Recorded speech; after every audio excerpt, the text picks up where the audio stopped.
Shalom friends, एक बार फिर से आप सभी का स्वागत है। आज मैं आपके लिए लेकर आई हूँ एक 1 ईयर बाइबल रीडिंग कैलेंडर। अगर आपका कोई बाइबल रीडिंग रूटीन नहीं है और आप कभी भी अपनी पूरी बाइबल कंप्लीट नहीं कर पाए हैं, तो ये वीडियो आपके लिए है। इसमें ओल्ड टेस्टमेंट और न्यू टेस्टमेंट के सभी चैप्टर्स को डे वाइज ऑर्गेनाइज किया गया है। डे 1 से लेकर डे 365 तक के सभी चैप्टर्स आपको यहाँ मिलेंगे। डे 365 पर आप अपनी पूरी बाइबल कंप्लीट कर पाएंगे, तो आप इसके द्वारा आशीषित हों। और अगर आपको ये वीडियो पसंद आती है तो आप अपने फैमिली और फ्रेंड्स से शेयर करें, और अगर आप चाहें तो आप सब्सक्राइब, लाइक और कमेंट भी करें और बेल आइकन को प्रेस करके नोटिफिकेशन ऑन करना ना भूलें। So praise the Lord, shalom to everyone. Let's get started. Day 93, chapter number 10, तोला का चरित्र। अबीमेलेक के बाद इजराइल के छुड़ाने के लिए तोला नामक एक इस्साकारी उठा। वह दोदो का पोता और पुआ का पुत्र था और एप्रैम के पहाड़ी देश के शामीर नगर में रहता था।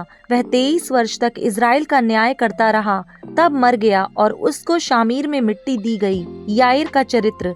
उसके बाद गिलादी याईर उठा। वह 22 वर्ष तक इजराइल का न्याय करता रहा और उसके 30 पुत्र थे, जो गधियों के 30 बच्चों पर सवार हुआ करते थे, और उनके 30 नगर भी थे जो गिलाद देश में हैं और आज तक हब्बोत याईर कहलाते हैं। तब याईर मर गया और उसको कामोन में मिट्टी दी गई।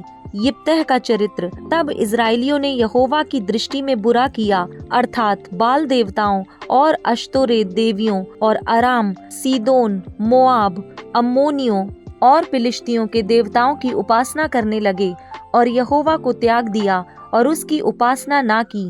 तब यहोवा का क्रोध इजराइल पर भड़का और उसने उन्हें फिलिश्तियों और अम्मोनियों के अधीन कर दिया, और उस वर्ष ये इजराइलियों को सताते और पीसते रहे। वरन यर्दन पार एमोरियों के देश गिलाद में रहने वाले सब इजराइलियों पर 18 वर्ष तक अंधेर करते रहे। अम्मोनी यहूदा और बिन्यामीन से और एप्रैम के घराने से लड़ने को यर्दन पार जाते थे, यहाँ तक कि इजराइल बड़े संकट में पड़ गया। तब इजराइलियों ने यह कहकर यहोवा की दुहाई दी, हमने जो अपने परमेश्वर को त्याग कर बाल देवताओं की उपासना की है, यह हमने तेरे विरुद्ध महापाप किया है। यहोवा ने इजराइलियों से कहा, क्या मैंने तुमको मिस्रियों, एमोरियों, अम्मोनियों और फिलिश्तियों के हाथ से ना छुड़ाया था? फिर जब सीदोनी और अमालेकी और माओनी लोगों ने तुम पर अंधेर किया और तुमने मेरी दुहाई दी, तब मैंने तुमको उनके हाथ से भी ना छुड़ाया, तो भी तुमने मुझे त्याग कर पराये देवताओं की उपासना की है। इसलिए मैं फिर तुमको ना छुड़ाऊंगा। जाओ, अपने माने हुए देवताओं की दुहाई दो, तुम्हारे संकट के समय वे ही तुम्हें छुड़ाएं। इजराइलियों ने यहोवा से कहा, हमने पाप किया है, इसलिए जो कुछ तेरी दृष्टि में भला हो वही हमसे कर, परंतु अभी हमें छुड़ा। तब वे पराये देवताओं को अपने मध्य में से दूर करके यहोवा की उपासना करने लगे, और वह इजराइलियों के कष्ट के कारण खेदित हुआ। तब अम्मोनियों ने इकट्ठे होकर गिलाद में अपने डेरे डाले और इजराइलियों ने भी इकट्ठे होकर मिस्पा में अपने डेरे डाले। तब गिलाद के हाकिम एक दूसरे से कहने लगे, कौन पुरुष अम्मोनियों से संग्राम आरंभ करेगा, वही गिलाद के सब निवासियों का प्रधान ठहरेगा। Chapter number 11। यिप्तह नामक गिलादी बड़ा शूरवीर था और वह वैश्या का बेटा था, और गिलाद से यिप्तह उत्पन्न हुआ था। गिलाद की स्त्री के भी बेटे उत्पन्न हुए, और जब वे बड़े हो गए तब यिप्तह को यह कहकर निकाल दिया, तू तो पराई स्त्री का बेटा है, इस कारण हमारे पिता के घराने में कोई भाग ना पाएगा। तब यिप्तह अपने भाइयों के पास से भागकर तोब देश में रहने लगा, और यिप्तह के पास लुच्चे मनुष्य इकट्ठे हो गए और उसके संग फिरने लगे। कुछ दिनों के बाद अम्मोनी इजराइल से लड़ने लगे। जब अम्मोनी इजराइल से लड़ते थे, तब गिलाद के वृद्ध लोग यिप्तह को तोब देश से ले आने को गए और यिप्तह से कहा, चलकर हमारा प्रधान हो जा कि हम अम्मोनियों से लड़ सकें। यिप्तह ने गिलाद के वृद्ध लोगों से कहा, क्या तुमने मुझसे बैर करके मुझे मेरे पिता के घर से निकाल ना दिया था? फिर अब संकट में पड़कर मेरे पास क्यों आए हो? गिलाद के वृद्ध लोगों ने यिप्तह से कहा, इस कारण हम अब तेरी ओर फिरे हैं कि तू हमारे संग चलकर अम्मोनियों से लड़े, तब तू हमारी ओर से गिलाद के सब निवासियों का प्रधान ठहरेगा। यिप्तह ने गिलाद के वृद्ध लोगों से पूछा, यदि तुम मुझे अम्मोनियों से लड़ने को फिर मेरे घर ले चलो और यहोवा उन्हें मेरे हाथ कर दे तो क्या मैं तुम्हारा प्रधान ठहरूंगा। गिलाद के वृद्ध लोगों ने यिप्तह से कहा, निश्चय हम तेरी इस बात के अनुसार करेंगे, यहोवा हमारे और तेरे बीच में इन वचनों का सुनने वाला है। तब यिप्तह गिलाद के वृद्ध लोगों के संग चला और लोगों ने उसको अपने ऊपर मुखिया और प्रधान ठहराया। और यिप्तह ने अपनी सब बातें मिस्पा में यहोवा के सम्मुख कह सुनाई। तब यिप्तह ने अम्मोनियों के राजा के पास दूतों से यह कहला भेजा, तुझे मुझसे क्या काम कि तू मेरे देश में लड़ने आया है। अम्मोनियों के राजा ने यिप्तह के दूतों से कहा, कारण यह है कि जब इजरायली मिस्र से आए तब अर्नोन से यब्बोक और यरदन तक जो मेरा देश था उसको उन्होंने छीन लिया, इसलिए अब उसको बिना झगड़ा किए फेर दे। तब यिप्तह ने फिर अम्मोनियों के राजा के पास यह कहने को दूत भेजे, यिप्तह तुझसे यूं कहता है कि इजराइल ने ना तो मोआब का देश ले लिया और ना अम्मोनियों का, वरन जब वे मिस्र से निकले और इजरायली जंगल में होते हुए लाल समुद्र तक चले और कादेश को आए, तब इजराइल ने एदोम के राजा के पास दूतों से यह कहला भेजा, मुझे अपने देश में से होकर जाने दे। और एदोम के राजा ने उनकी ना मानी। इसी रीति उसने मोआब के राजा से भी कहला भेजा और उसने भी ना माना, इसलिए इजराइल कादेश में रह गया। तब उसने जंगल में चलते चलते एदोम और मोआब दोनों देशों के बाहर बाहर घूमकर मोआब देश के पूर्व की ओर से आकर अर्नोन के इसी पार अपने डेरे डाले और मोआब की सीमा के भीतर ना गया, क्योंकि मोआब की सीमा अर्नोन थी। फिर इजराइल ने एमोरियों के राजा सीहोन के पास, जो हेशबोन का राजा था, दूतों से यह कहला भेजा, हमें अपने देश में से होकर हमारे स्थान को जाने दे। परंतु सीहोन ने इजराइल का इतना विश्वास न किया कि उसे अपने देश में से होकर जाने देता, वरन अपनी सारी प्रजा को इकट्ठा कर अपने डेरे यहस में खड़े करके इजराइल से लड़ा। और इजराइल के परमेश्वर यहोवा ने सीहोन को सारी प्रजा समेत इजराइल के हाथ में कर दिया और उन्होंने उनको मार लिया। इसलिए इजराइल उस देश के निवासी एमोरियों के सारे देश का अधिकारी हो गया, अर्थात वह अर्नोन से यब्बोक तक और जंगल से ले यरदन तक एमोरियों के सारे देश का अधिकारी हो गया। इसलिए अब इजराइल के परमेश्वर यहोवा ने अपनी इजरायली प्रजा के सामने से एमोरियों को उनके देश में से निकाल दिया है। फिर क्या तू उसका अधिकारी होने पाएगा? क्या तू उसका अधिकारी ना होगा, जिसका तेरा कामोश देवता तुझे अधिकारी कर दे? इसी प्रकार से जिन लोगों को हमारा परमेश्वर यहोवा हमारे सामने से निकाले, उनके देश के हम अधिकारी होंगे। फिर क्या तू मोआब के राजा सिप्पोर के पुत्र बालाक से कुछ अच्छा है?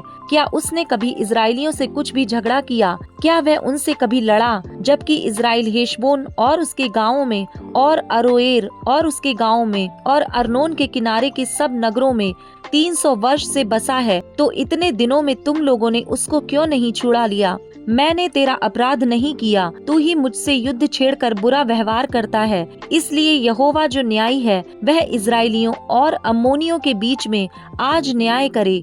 तो भी अम्मोनियों के राजा ने यिप्तह की ये बातें ना मानी, जिनको उसने कहला भेजा था। तब यहोवा का आत्मा यिप्तह में समा गया और वह गिलाद और मनशे से होकर गिलाद के मिस्पे में आया और गिलाद के मिस्पे से होकर अम्मोनियों की ओर चला। और यिप्तह ने यह कहकर यहोवा की मन्नत मानी, यदि तू निसंदेह अम्मोनियों को मेरे हाथ में कर दे, तो जब मैं कुशल के साथ अम्मोनियों के पास से लौट आऊं, तब जो कोई मेरे भेंट के लिए मेरे घर के द्वार से निकले, वह यहोवा का ठहरेगा और मैं उसे होम बलि करके चढ़ाऊंगा। तब यिप्तह अम्मोनियों से लड़ने को उनकी ओर गया और यहोवा ने उनको उसके हाथ में कर दिया और वह अरोएर से ले मिन्नीत तक, जो 20 नगर हैं, वरन आबेल करामीम तक जीतते जीतते उन्हें बहुत बड़ी मार से मारता गया और अम्मोनी इजराइलियों से हार गए। यिप्तह की पुत्री। जब यिप्तह मिस्पा को अपने घर आया, तब उसकी बेटी डफ बजाती और नाचती हुई उससे भेंट के लिए निकल आई। वह उसकी इकलौती थी, उसको छोड़ उसके पास ना तो कोई बेटा था और ना कोई बेटी। उसको देखते ही उसने अपने कपड़े फाड़ कर कहा, हाय मेरी बेटी, तूने कमर तोड़ दी और तू भी मेरे कष्ट देने वालों में हो गई, क्योंकि मैंने यहोवा को वचन दिया है और उसे टाल नहीं सकता। उसने उससे कहा, हे मेरे पिता, तूने जो यहोवा को वचन दिया है, तो जो बात तेरे मुंह से निकली है उसी के अनुसार मुझसे बर्ताव कर, क्योंकि यहोवा ने तेरे अम्मोनी शत्रुओं से तेरा पलटा लिया है। फिर उसने अपने पिता से कहा, मेरे लिए यह किया जाए कि 2 महीने तक मुझे छोड़े रह, कि मैं अपनी सहेलियों सहित जाकर पहाड़ों पर फिरती हुई अपने कुंवारेपन पर रोती रहूं। उसने कहा, जा। तब उसने उसे 2 महीने की छुट्टी दी, इसलिए वह अपनी सहेलियों सहित चली गई और पहाड़ों पर अपने कुंवारेपन पर रोती रही। 2 महीने बीतने पर वह अपने पिता के पास लौट आई और उसने उसके विषय में अपनी मानी हुई मन्नत को पूरा किया। और उस कन्या ने पुरुष का मुंह कभी न देखा था। इसलिए इजरायलियों में यह रीति चली कि इजरायली स्त्रियां प्रति वर्ष यिप्तह गिलादी की बेटी का यश गाने को वर्ष में 4 दिन के लिए जाया करती थीं। Luke chapter number 9 verse number 1 to 36। 12 प्रेरितों का भेजा जाना। फिर उसने 12 को बुलाकर उन्हें सब दुष्ट आत्माओं और बीमारियों को दूर करने की सामर्थ और अधिकार दिया और उन्हें परमेश्वर के राज्य का प्रचार करने और बीमारों को अच्छा करने के लिए भेजा। उसने उनसे कहा, मार्ग के लिए कुछ ना लेना, ना तो लाठी, ना झोली, ना रोटी, ना रुपए और ना 2-2 कुर्ते। जिस किसी घर में तुम उतरो वहीं रहो और वहीं से विदा हो। जो कोई तुम्हें ग्रहण ना करे, उस नगर से निकलते हुए अपने पाँव की धूल झाड़ डालो कि उन पर गवाही हो।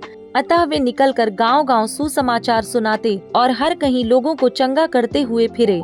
हेरोदेस की उलझन। देश के चौथाई का राजा हेरोदेस यह सब सुनकर घबरा गया, क्योंकि कुछ ने कहा कि यूहन्ना मरे हुओं में से जी उठा है, और कुछ ने यह कि एलिय्याह दिखाई दिया है, और औरों ने यह कि पुराने भविष्यद्वक्ताओं में से कोई जी उठा है। परंतु हेरोदेस ने कहा, यूहन्ना का तो मैंने सिर कटवाया, अब यह कौन है जिसके विषय में ऐसी बातें सुनता हूँ।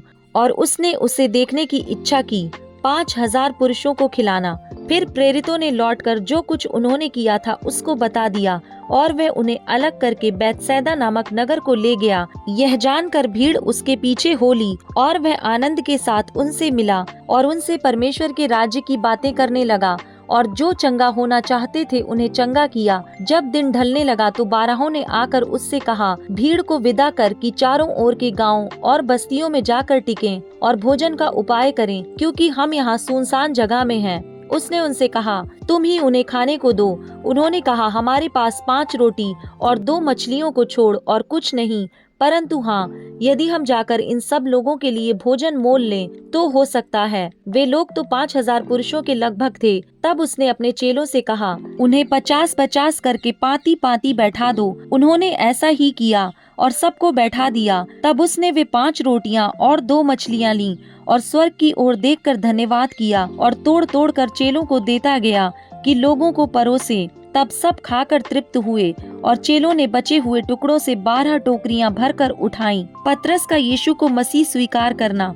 जब वह एकांत में प्रार्थना कर रहा था और उसके चेले उसके साथ थे, तो उसने उनसे पूछा, लोग मुझे क्या कहते हैं? उन्होंने उत्तर दिया, यूहन्ना बपतिस्मा देने वाला, और कोई एलिय्याह, और कोई यह कि पुराने भविष्यद्वक्ताओं में से कोई जी उठा है। उसने उनसे पूछा, परंतु तुम मुझे क्या कहते हो? पतरस ने उत्तर दिया, परमेश्वर का मसीह। तब उसने उन्हें चिताकर कहा कि यह किसी से न कहना, अपनी मृत्यु के विषय यीशु की भविष्यवाणी। फिर उसने कहा, मनुष्य के पुत्र के लिए अवश्य है कि वह बहुत दुख उठाए, और पुरनिये और प्रधान याजक और शास्त्री उसे तुच्छ समझकर मार डालें, और वह तीसरे दिन जी उठे। यीशु के पीछे चलने का अर्थ।